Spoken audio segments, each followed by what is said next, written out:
प्रहार संघटनेचे अध्यक्ष बच्चू कडू आपल्या सोबत आहेत।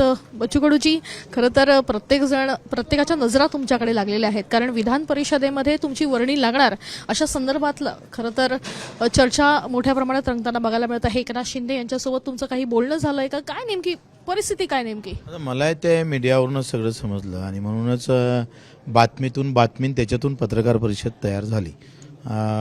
खरं तर मी एक संत्र्याच्या बगीचात पाणी देत होते आणि घरी गेलो तर तुमची बातमी आहे, काहीतरी तुम्हाला ऑफर आली वगैरे असं तसं। अरे म्हटलं मी थोडंसं त्याच्यावर दुर्लक्ष केलं आणि मग ते सातत्यानं बातमी होती आणि मग ते मला खूप पत्रकार फोन करत होते सगळे आणि त्याच्यातून म्हटलं आता एकदा पत्रकार परिषद घेऊन आपण सगळं सांगितलं पाहिजे। बच्चू कडूजी, तुम्ही खरं तर सत्तेमध्ये असताना ज्या पद्धतीची कामं केली, तुमच्यावर विश्वास ठेवून दिव्यांग मंत्रालय सारखं मंत्रालय तुमच्यावर जबाबदारी मोठ्या प्रमाणात दिली, त्यानंतर शेतकरी कर्जमाफी असू दे, कारण स्थानिकांना अगदी मंत्रालयाच्या पायरीवर बसून तुम्ही जे निर्णय दिलेले होते, फाईल्स ज्या आहेत त्या चेक केलेल्या होत्या, या सगळ्या गोष्टी ज्या आहेत त्या कुठेतरी तुमच्यासाठी उजव्या ठरल्या असं तुम्हाला वाटतंय का? म्हणून तुम्ही पुन्हा एकदा चर्चेत आलात? नाही, असं नाही आहे। कसं आहे का हे विधान परिषदेची निवडणूक आली म्हणून आमदारकीचा विषय सुरू झाला। मला तर माहीतही नव्हतं। खरं तर आम्ही काही फार तिच्यात डोकं घालत नाही। सातत्यानं वर्षभरातल्या एकंदरीत आंदोलनात जे काही आम्ही पुढाकार घेतला, लोकांना असं वाटलं होतं का बच्चू कडू हारल्यानंतर घरी बसेल, शांत होईल।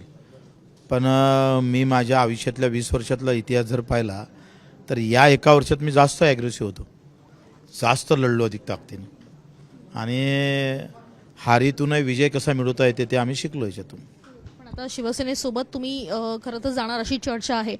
प्रहार संघटना जी आहे ती शिवसेनेमध्ये विलीन करणार आहात का? तुमच्या डोक्यात नेमकं काय प्रकार? नाही, या संदर्भात असं काही अजून कुठला निर्णय नाही आहे किंवा काय करायचं काय नाही। आखरी कसं आहे, फोनवर फक्त एक चर्चा झाली, त्याच्यात बैठक आता त्यांनी जर म्हटलं बोलावलं तर आणि मग आम्ही ज्या पद्धतीनं म्हटलं शेतकऱ्यांचे मुद्दे आहे, दिव्यांगांचे मुद्दे आहे, मजुरांचे आहे, या सगळ्या संदर्भात चर्चा होईल। निवड आमदारकीसाठी आपण जावं चर्चा करावी अशातला बच्चू कडू नाही आहे, लक्षात घ्या।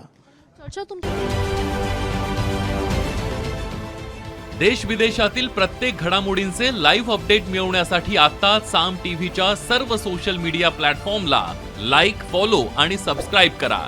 तसंच सर्व नोटिफिकेशनसाठी बेल आयकॉन प्रेस करायला विसरू नका।